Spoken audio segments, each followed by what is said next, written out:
اور پھر یہ بچے اچھی تعلیم حاصل کر کے بڑے ہو گئے، وہ سمجھتا ہے میں کامیاب ہو گیا، اچھی رہائش مل گئی، کامیاب ہو گیا۔ اگر بچیاں پیدا ہوئی ہیں اور بچی شانی ہو گئی، اچھا رشتہ مل گیا، شادی ہوئی، وہ سمجھتا ہے میں کامیاب ہو گیا۔ بچی کا رشتہ طے ہو گیا، اچھا داماد مل گیا، آدمی سمجھتا ہے میں کامیاب ہو گیا۔ اس طریقے سے اس کی خواہشیں بڑھتی جا رہی ہیں، بچپن سے خواہشیں پوری ہو رہی ہیں، کامیاب تصور کر رہا ہے، پھر اس کے بعد مجھے اچھا بنگلہ مل جائے تو میں کامیاب، میرے پاس اچھی سواری ہو تو میں کامیاب، میرے پاس جو ہے وہ لائف اسٹائل میری اچھی ہو، لیونگ اسٹینڈرڈ اچھا ہو، لیوش لائف اگر مجھے مل گئی تو میں کامیاب، میرے بنگلے، میرے خدام، میرے نوکر چاکر اتنے ہوں، آگے پیچھے ہوں، میرے مالز ہوں، دنیا کے اندر میرا کاروبار پھیلا ہوا ہو تو میں کامیاب۔ یہ ہوتا ہے نا؟ مجھے جواب دیجئے، میں سمجھوں کہ میں جو سمجھانا چاہ رہا ہوں آپ سمجھ رہے ہیں، یہی ہوتا ہے نا؟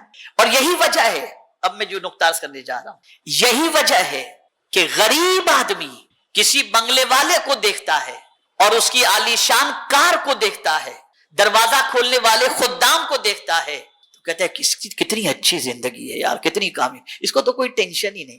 کہتا ہے یہ نہیں کہتا؟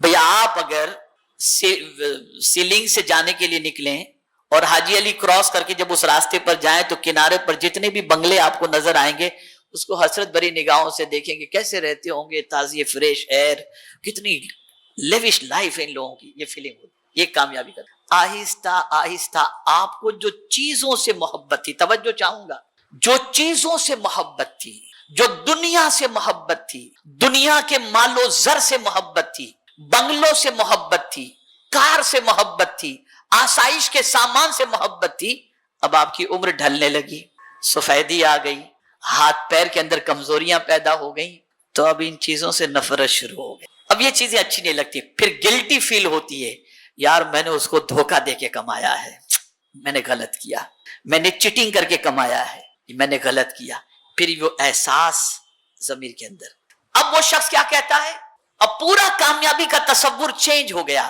بچے کے لیے کھلونا کامیاب، اسٹوڈنٹ کے لیے ریزلٹ کامیاب، اور پڑھے لکھے کے لیے، ایجوکیٹڈ کے لیے جاب کامیاب، شادی کے لیے بیوی مل جائے تو کامیاب، اولاد ہو جائے تو کامیاب، پھر بنگلو ہو جائے تو کامیاب، پھر گاڑی ہو جائے تو کامیاب، یہ ساری چیزوں کو انسان کامیابی کی طرف، کامیابی کا تصور، کامیابی اس کو سمجھتا ہے کہ انہی ساری چیزوں کے مل جانے پر کامیابی ہے، لیکن جب بڑا ہوتا ہے تو اب وہ یہ نہیں کہتا جس کے پاس بنگلہ ہو وہ کامیاب، جس کے پاس گاڑی ہو وہ کامیاب، اب وہ ہر ایک سے یہ دعا نہیں کراتا کہ آپ دعا کرو اللہ مجھے بنگلہ یا گاڑی عطا فرمائے، اب وہ دعا کراتا ہے کہ حضرت یہ دعا کریں میرا خاتمہ ایمان پر ہو جائے، یعنی اب وہ کامیاب جو یہ سمجھ لے کہ میرا خاتمہ ایمان پر ہوا، اب اس کے نزدیک ایمان کی اہمیت سمجھ میں آ گئی کہ سب کچھ ہوتے ہوئے میں کامیاب نہیں، میں تو کامیاب اس وقت ہو جاؤں گا جب خاتمہ میرا ایمان پر،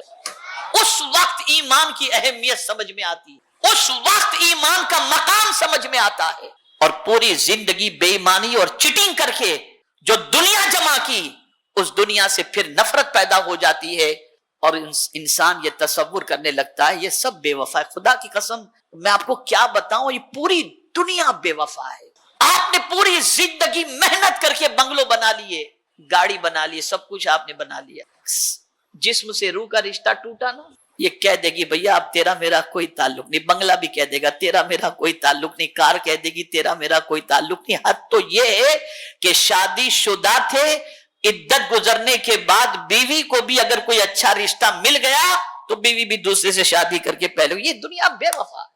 کامیابی ایسی چیز ہے کہ دنیا کا کوئی انسان ناکامی کو پسند نہیں کرتا، ایک ننھے سے بچے کو لے کر آپ بڑے سے بڑے بزنس مین کو بھی اگر آپ دیکھیں گے تو جو جس فیلڈ کا ہے اس فیلڈ کے اندر وہ کامیابی چاہتا ہے، ناکامی پسند نہیں کرتا۔ لیکن ہم دیکھتے ہیں کہ بہت سارے ناکام لوگ بھی کامیابی کا ڈھنڈورا پیٹتے ہیں، لیکن جب ہم صحیح معنوں میں کامیاب انسان کی زندگی کی اسٹڈی کرتے ہیں تو پتہ چلتا ہے کامیاب انسان شور نہیں مچاتا، خاموش رہتا ہے۔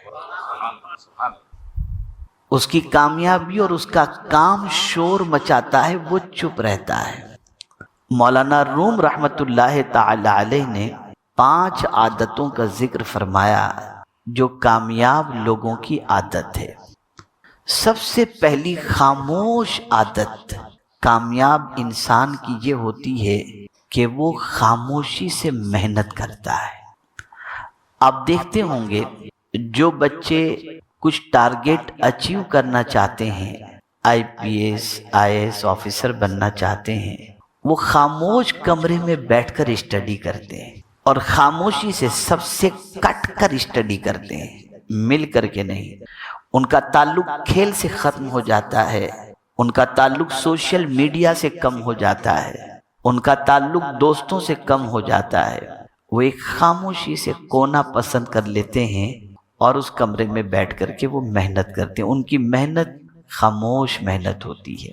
لیکن ایسا بھی ہوتا ہے کہ جن کو اللہ نے بہت دولت عطا فرمائی اور وہ اپنے بچے کو اس فیلڈ کے اندر لانا چاہتے ہیں تو بڑی سے بڑی کلاسز لیتے ہیں، بڑے سے بڑے ٹیوٹر رکھتے ہیں، میرا بچہ وہاں پڑھ رہا ہے، میرا بچہ وہاں پڑھ رہا ہے۔ اینڈ دیکھیے تو وہ اس نتیجے پر نہیں پہنچ پاتا جہاں پر وہ خاموش محنت کرنے والا پہنچ جاتا ہے۔ اس بات کو اچھی طریقے سے ذہن میں رکھیں۔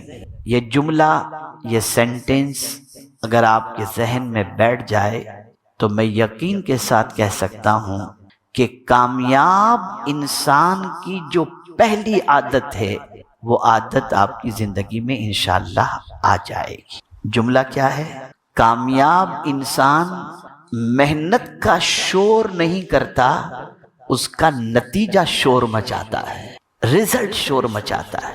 ایک کامیاب انسان جو ہوتا ہے اس نے کتنی محنت کی، کتنی اسٹڈی کی، کتنا وقت گزارا، کتنے پاپڑ بیلے، کتنی تکلیفیں اس نے برداشت کی، وہ بتانے سب کو نہیں گیا، لیکن جب رزلٹ آیا تو اس رزلٹ نے شور مچانا شروع کیا۔ آپ دیکھتے ہوں گے ایک غریب کے بچے کو کوئی نہیں جانتا تھا لیکن ٹاپر بن گیا تو دنیا کی ہر میڈیا کے اندر اس کا نام شور مچاتا ہوا نظر آتا ہے۔ کامیاب انسان خاموشی سے محنت کرتا ہے۔ آقا کریم رؤوف الرحیم علیہ التحیۃ والتسلیم نے اسی لیے ارشاد فرمایا، من جد وجد، جس نے کوشش کی اس نے پا لیا۔ بات کرنے کی ضرورت نہیں، شور مچانے کی ضرورت نہیں، محنت کرنے کی ضرورت ہے، اور محنت کا بھی شور مت مچاؤ، خاموشی سے محنت کرو، خاموشی سے محنت کرو۔ میں آپ کو بتاؤں، دنیا کے مختلف ملکوں کے دورے کے بعد بہت کچھ سیکھنے کو ملتا ہے۔ بہت ساری قوموں کے وہ لوگ جن کے یہاں پر گجرات کے اندر جو غیر مسلم فیملی سے بلونگ کرتی ہیں، ان کے یہاں پر بڑے بڑے بنگلو، بڑی بڑی گاڑیاں، ساری چیزیں یہاں پر آپ کو نظر آئیں گی۔ لیکن آپ امریکہ میں جا کر دیکھیں تو آپ کو پتہ چلے گا ایک شفٹ نہیں، 2 3 شفٹ وہ محنت کرتے ہیں۔ 5 سے لے کر 11 بجے تک ایک جگہ پر، 12 سے لے کر 6 بجے تک ایک جگہ پر، وہاں وہ خاموشی سے محنت کرتے ہیں، یہاں ان کا رزلٹ شور مچاتا ہے کہ یہ کتنا کما رہا ہے۔ خاموشی سے محنت کریں، محنت کا ڈھنڈورا نہ پیٹیں، پہلی چیز۔ میرے پیارے آقا صلی اللہ تعالی علیہ وسلم کے پیارے دیوانوں، دوسری چیز جو کامیاب انسانوں کے اندر خاموشی کے ساتھ کرنے والی ہوتی ہے یا وہ جو کرتے ہیں، وہ ہے خاموشی سے عبادت کرتے، اپنی عبادت کا بھی ڈھنڈورا نہیں پیٹتے، میں اتنا بڑا عابد ہوں، میں اتنا بڑا زاہد ہوں، نہ، ان کی عبادتیں بھی بڑی خاموشی سے ہوتی ہیں۔ یہاں ایک بہت پتے کی بات بتاتا ہوں، ہم دنیا کے انسانوں کے سامنے بہت بڑے عبادت گزار کی حیثیت سے مسجد میں آنے کی وجہ سے، بڑی رات میں آنے کی وجہ سے، جمعہ کو آنے کی وجہ سے سمجھے جا سکتے ہیں کہ یہ بہت عبادت گزار ہے، لیکن ہم مسجد میں تو 4-8 رکعت ایکسٹرا پڑھ لیں گے، صلاۃ الاوابین بھی پڑھ لیتے ہیں، لیکن گھر میں ہم جانے کے بعد 2 رکعت بھی ایکسٹرا پڑھتے ہوئے نظر نہیں آتے۔ آقائے کریم رؤوف الرحیم علیہ التحیۃ والتسلیم نے کس طریقے سے خاموش عبادت اس کی فضیلت بیان فرمائی۔ رسول رحمت صلی اللہ علیہ وسلم ارشاد فرماتے ہیں، جو شخص نماز تہجد ادا کرتا ہے، اور ظاہر سی بات ہے کہ نماز تہجد رات میں ادا کرے گا، دن میں اللہ اس کے چہرے کو منور کر دیتا ہے۔ ادا کیا رات میں، اندھیرے میں نماز ادا کیا، اور دن کے اجالے میں اس کا چہرہ نور سے منور و مجلہ ہوتا ہوا نظر آتا ہے۔ آقا کریم صلی اللہ علیہ وسلم تنہائی کی عبادت کو بہت پسند فرماتے تھے، خاموشی کی عبادت کو بہت پسند فرماتے تھے۔ اس لیے رسول اعظم صلی اللہ علیہ وسلم کی حیات طیبہ اور صحابہ کرام علیہم الرضوان کی حیات طیبہ کو اٹھا کر کے دیکھیں تو آپ کو پتہ چلے گا کہ ان کی اکیلے میں راتیں کیسی گزرتی تھیں۔ قرآن نے کہا وَالَّذِينَ يَبِيتُونَ لِرَبِّهِمْ سُجَّدًا وَقِيَامًا، وہ اپنی راتوں کو سجدے اور قیام میں گزار دیتے تھے، مسجد میں نہیں، گھر کے اندر۔ تَتَجَافَى جُنُوبُهُمْ عَنِ الْمَضَاجِعِ يَدْعُونَ رَبَّهُمْ خَوْفًا وَطَمَعًا، یہ ان کی کیفیت ہوا کرتی۔ اب میں آپ کو اس خاموش عبادت کا تھوڑا سا فائدہ سمجھا دوں تاکہ اچھی طریقے سے آپ کی سمجھ میں بات آ جائے۔ ساری عبادتیں نظر آتی ہیں، نماز نظر آتی ہے، حج نظر آتا ہے، زکوٰۃ نظر آتی ہے، روزہ نظر نہیں آتا۔ آتا ہے نظر کسی؟ آپ روزے سے کس کو خبر ہے؟ کسی کو نہیں خبر۔ روزہ کسی کو نظر نہیں آتا۔ ارے وضو کرتے کرتے آپ نے کلی کرتے کرتے پانی پی لیا، کس کو کیا خبر؟ روزہ نظر نہیں آتا۔ لیکن اس خاموش عبادت کی طاقت کا عالم یہ ہے کہ اللہ عز و جل ارشاد فرماتا ہے الصوم لی وانا اجزی بہ او اجزا بہ، روزہ میرے لیے ہے اور اس کے بدلے میں میں مل جاؤں گا روزے دار کو، یا میں اس کا بدلہ عطا کروں گا۔ یہ ہے خاموش عبادت کی طاقت۔ اور انسان کی فطرت میں اللہ نے یہ چیز رکھی ہے کہ عبادت کو شو کرنا چاہتا ہے، گناہ کو چھپانا چاہتا ہے۔ وہ جانتا ہے، اس لیے کہ وہ اس کے ذہن کے اندر ہوتا ہے کہ میری عبادت کا علم سامنے والے کو ہوگا تو میری محبت اس کے دل میں پیدا ہوگی۔ اب آئیے میں آپ کو سمجھاؤں۔ حضرت امام اعظم ابو حنیفہ رحمۃ اللہ تعالی علیہ نماز کے لیے مسجد میں تشریف فرماتے۔ امام نے عشاء کی نماز میں سورہ زلزال کی تلاوت کی، اور سورۃ الزلزال کی تلاوت میں امام نے پڑھا فَمَن يَعْمَلْ مِثْقَالَ ذَرَّةٍ خَيْرًا يَرَهُ وَمَن يَعْمَلْ مِثْقَالَ ذَرَّةٍ شَرًّا يَرَهُ۔ امام اعظم پر لرزہ طاری ہو گیا۔ نماز ختم ہوئی، نماز ختم، لوگ مسجد سے نکل گئے۔ امام اعظم ابو حنیفہ رحمۃ اللہ تعالی علیہ نے مسجد کے خادم سے فرمایا کہ دیکھو آج کی رات مجھے مسجد میں رہنے دو، تم باہر سے مسجد کا دروازہ بند کر کے چلے جاؤ، صبح مسجد کھولو گے تو مسجد میں تم کو ملوں گا، مجھے رات بھر مسجد کے اندر عبادت کرنی۔ امام اعظم کو چھوڑ کر مسجد کے اندر خادم نے مسجد کا دروازہ باہر سے بند کر دیا۔ امام اعظم مسجد میں، صبح ہوئی، امام اعظم مسجد کے ایک کونے میں نماز پڑھ رہے تھے۔ خادم نے مسجد کا دروازہ کھولا تو دیکھا امام اعظم مسجد کے کونے میں کھڑے ہیں ہاتھ باندھ کر، اور اپنی داڑھی پر ہاتھ پھیرتے ہوئے روتے ہوئے کہتے ہیں اے اللہ، اگر تو نے نعمان کو بخش دیا تو یہ تیرا بہت بڑا کرم ہوگا۔ یہ کون کہہ رہا ہے؟ امام اعظم ابو حنیفہ، جن کے ہم مقلد ہیں۔ امام اعظم ابو حنیفہ علیہ الرحمۃ والرضوان کو محسوس ہوا کہ کوئی آ گیا ہے، اور یہ دعا کرتے ہوئے کسی نے سن لیا۔ امام اعظم فوراً الرٹ ہوئے، اور جب اس آنے والے کو دیکھا اور محسوس ہوا کہ اس نے میری دعا سن لی ہے، اب خاموش عبادت کسے کہتے ہیں ذرا سنیے۔ امام اعظم ابو حنیفہ علیہ الرحمٰ نے اس خادم سے فرمایا جو کچھ تو نے دیکھا ہے جب تک میں زندہ ہوں کسی کو مت بتانا۔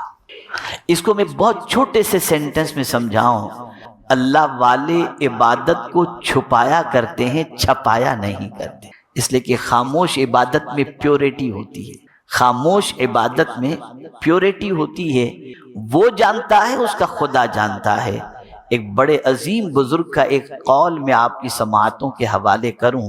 ایک بزرگ سے کسی نے پوچھا کہ حضرت میں مومن ہوں یا منافق کیسے پتہ چلے؟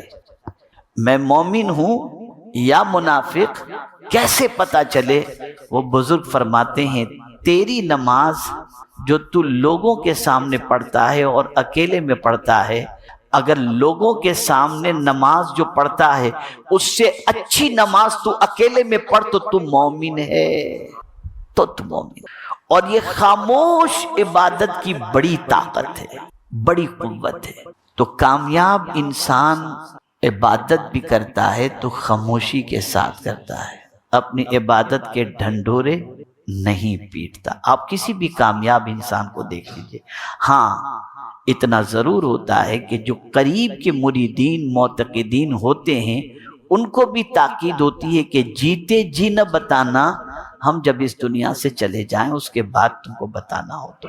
جیسے خود آپ دیکھیں مسجد نبوی شریف میں ایک جگہ ہے استوان عائشہ، آقا کریم صلی اللہ علیہ وسلم ارشاد فرماتے ہیں کہ اگر اس جگہ کی میں فضیلت بیان کروں تو اس جگہ پر نماز پڑھنے کے لیے لوگ قرآن اندازی کریں، اور اس جگہ کا علم صرف حضرت عائشہ صدیقہ رضی اللہ تعالی عنہ کو تھا۔ سرکار نے جگہ کا پتہ تو بتا دیا لیکن ان کو فرمایا تھا کہ کسی کو بتانا نہیں، لیکن حضور کے وصال کے بعد ام المؤمنین نے اس جگہ کا پتہ بتایا۔ تو عرض کرنے کا منشا یہ کہ کامیاب ہونا ہے تو پہلی چیز خاموشی سے محنت کرو، باتیں نہیں۔ بڑی معذرت کے ساتھ میں چونکہ اسی دنیا میں رہتا ہوں، میں دیکھتا ہوں میں نے یہ تیر مار دیا، میرا یہ چل رہا ہے، میرا وہ چل رہا ہے، پتہ چلا کچھ بھی نہیں ہے۔